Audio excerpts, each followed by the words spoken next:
She's a Jack and Michael.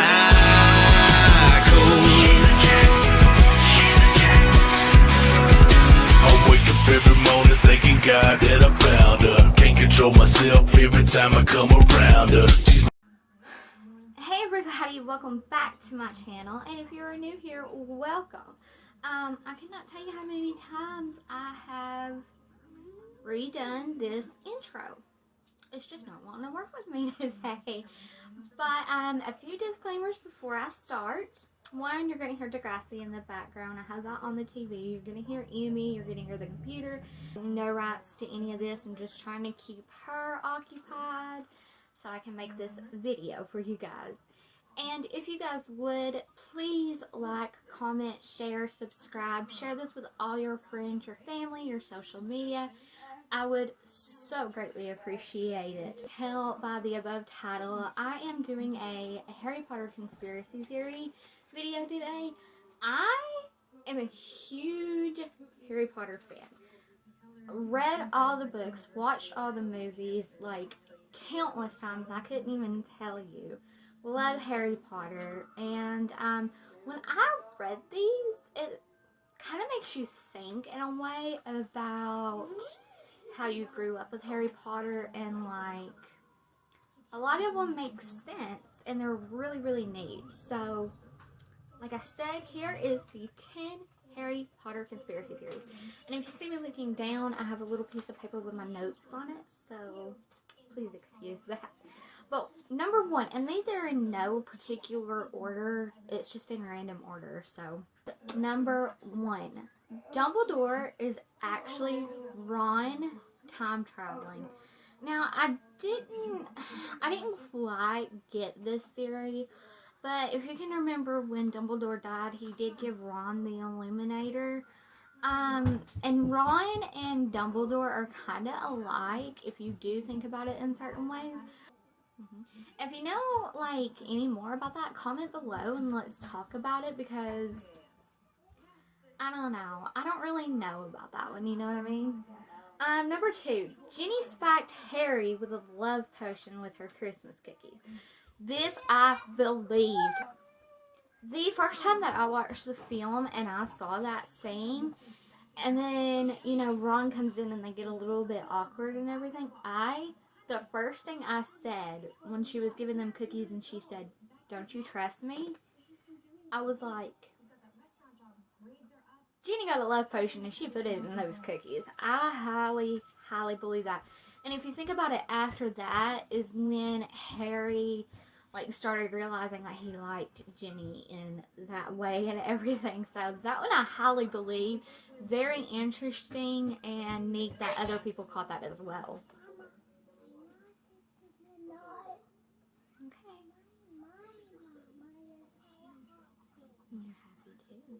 Okay, number three, Dementors can sniff out Harry Potter's other soul, which is Voldemort. Now, if you've read, you know that Harry Potter was the last Horcrux. Harry Potter was the last Horcrux, and he didn't realize it until the end that he actually had to die in order for Lord Voldemort to die. But it came out with a plot twist, and that actually Voldemort was killed.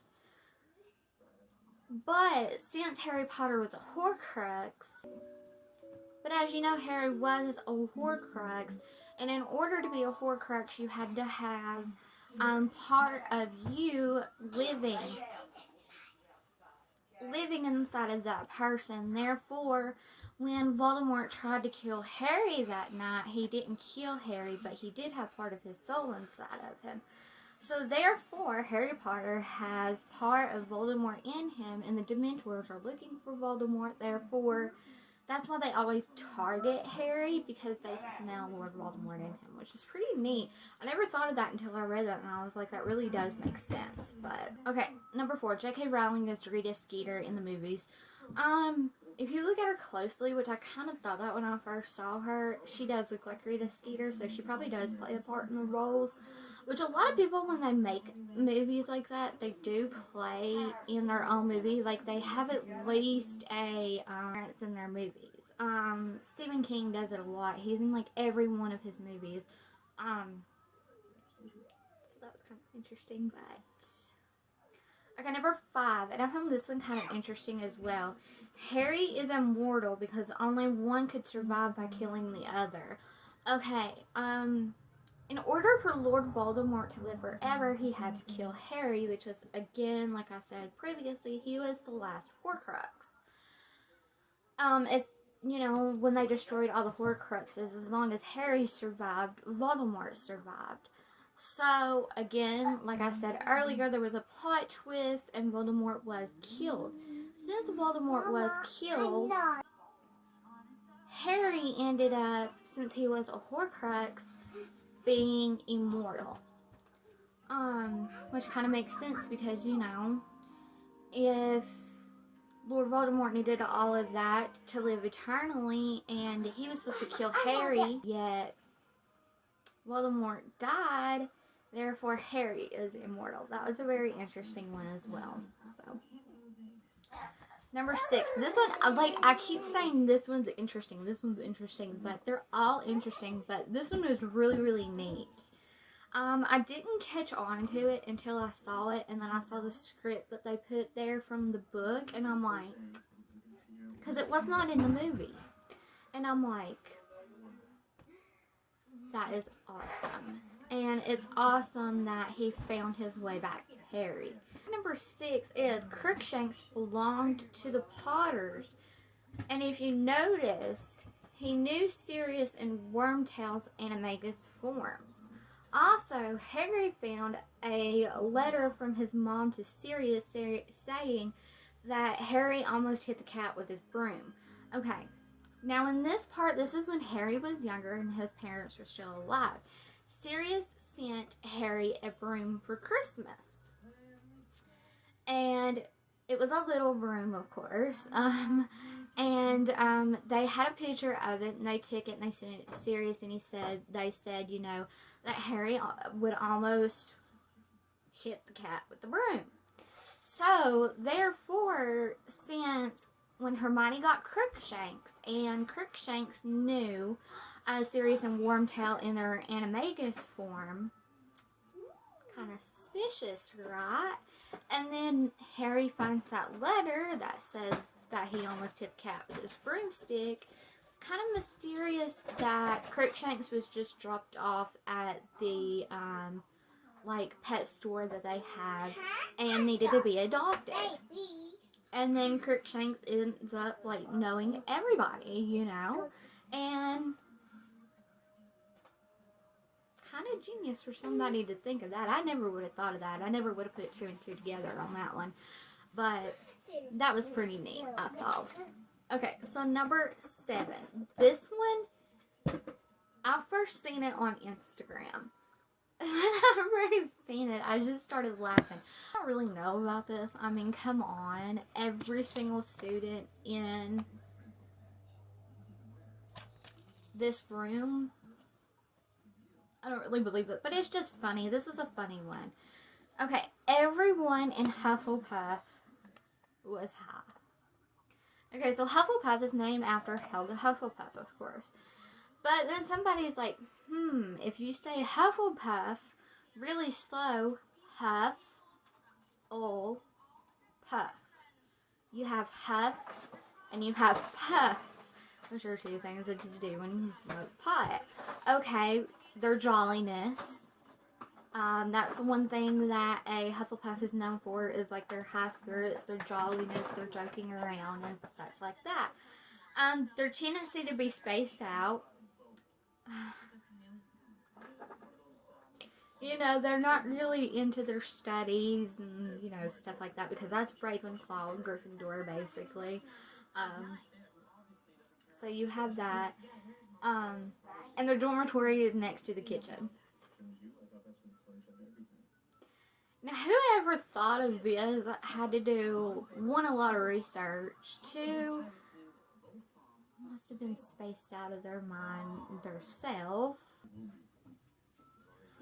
But to sit down and to figure something like that out, like, that's just crazy, but kind of funny. I mean, if you're a Harry Potter fan, you kind of get the sarcasm in that. I know some, like, especially if they're in Hufflepuff, they're going to be like, I take offense to that.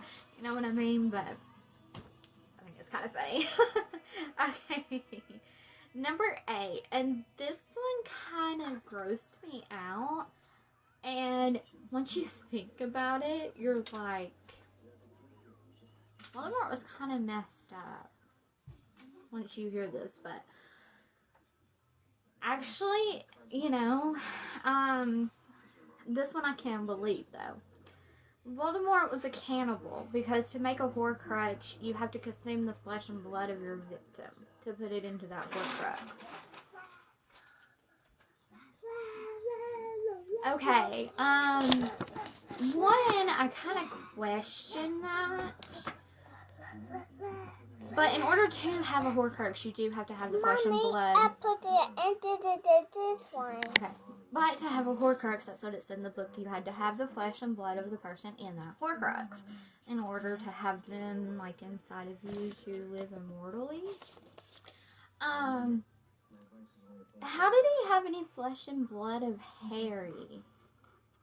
Like, did he, when he went to kill Harry and he put the scar, did the scar bleed and, like, you know, he wiped it and got some blood and, like, consumed it, or consumed it, or, and also, like, how did he get the flesh of Harry? Did he get, when he made the scar, of course it made, like, a huge gash, and, you know, there was, of course, skin. Did he pluck some skin off of it? Like, I don't know. That one kind of confuses me. You're gonna see Emmy. But, that one kind of bothers me. Like, if he did, how did he get flesh and blood from, like, Helga Hufflepuff and Rowena Ravenclaw and Salazar Slytherin and Gundren Gryffindor? Like, how? Like, how? Like, I don't know. That one just kind of creeps me out, and it does make me think because you wonder all of that. But I don't know. If you want to get into a conversation about that, Harry Potter fans, just comment below and we will. For 9. This one, interesting, true, and I'll explain. The Dursleys were mean to Harry because they lived with a Horcrux. Harry was a Horcrux. He was the last Horcrux of Voldemort. Okay, if you remember in the last 2 movies, they would share putting the necklace on their neck because they were mean. They turned into, like, a different person. It turned them into a different person.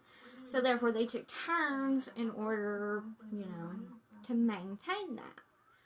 So that makes sense because if that Horcrux done that and the ring that Dumbledore wore, you know, like, basically rotted his hand off, that kind of makes sense because if Harry was a Horcrux, he could have that vibe and not mean to, and they were always in a bad mood. But, you know, Petunia didn't like her sister again because she was a witch and her mom and dad, like, praised her for it and loved it, and Petunia wasn't. And it was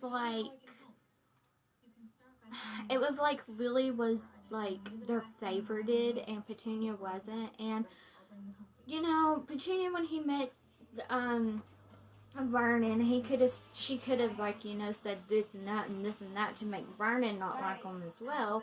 So that could be a reason as well, not just because Harry was a Horcrux. So that can go either way to me. Okay, number 10. Dumbledore never let Snape teach Defense Against the Dark Arts because it was cursed. If you know, every single year they had a new Defense Against the Dark Arts teacher because something ended up happening. And everybody always thought that Snape was the bad guy. Yeah, he was a Death Eater, but it's like he turned his life around for the better, and became a good guy instead of a villain in this situation. And he was friends with Dumbledore. Dumbledore knew the situation, he knew the story, he knew the truth. So therefore, even though Snape wanted that position so badly, Dumbledore would not let him have it because he was afraid that something would happen to Snape. And, you know, Snape defended Draco, but then again, he also defended Harry because he was in love with his mom. And Harry has a little bit of his mom in him, but he won't let anybody know. Like, he, you know, wants to protect Harry and stuff. Until the truth finally came out, and then everybody found out that Snape was in love with Lily, and Lily chose James over Snape, and that's what made Snape basically the way that he was, bitter and everything, because he lost the love of his life. And, you know, Dumbledore wanted to protect Snape, and, you know, again, knew the good in Snape when, you know how you first look at a person and you judge a person because of their attitude and you don't even know them, and they could just be, you know, acting like that because they've had a bad life, but then when you get to know the person, they're actually a really good person, they're really nice, they give you the shirt off their back or whatever. It's kind of like Snape. But he didn't let many people know that, but Dumbledore was one of them that knew that. So, yeah, but I thought that those were extremely interesting. Like I said, I'm a huge Harry Potter fan. Some of them made me think, some of them I was just brushing off and thought it was funny, like the whole Hufflepuff thing. Some of them I believe, and I'm sure that there's more out there, and I would really like to find them.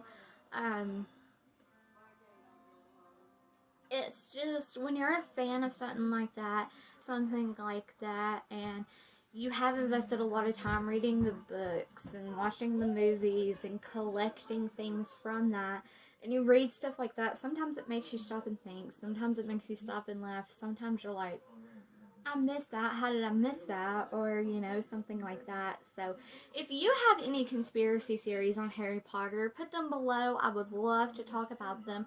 I would love to find more stuff like this for Harry Potter and make videos on it. And like I said, it's just so interesting to me. I really love the Twilight Saga as well. I may do one on the Twilight Saga because I found some on there.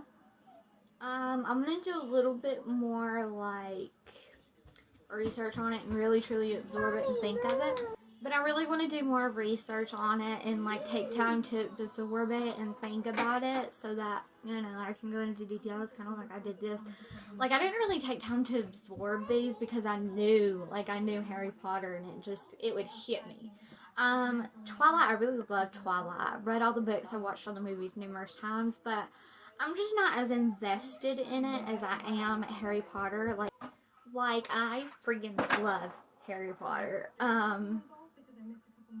But yeah, I may do a series like that on my favorite movies and TV series, maybe like the Netflix series Reign and Sons of Anarchy, and you know, like that. So if you're interested in that, comment below and let me know. But I'm going to end this video here. I hope that you guys really liked it and was interested in it like I was. So yeah, if you would please subscribe, comment below, like, and share with all your friends, your family, your social media. It would be so greatly appreciated. And yeah, I will see you guys in the next video. Bye!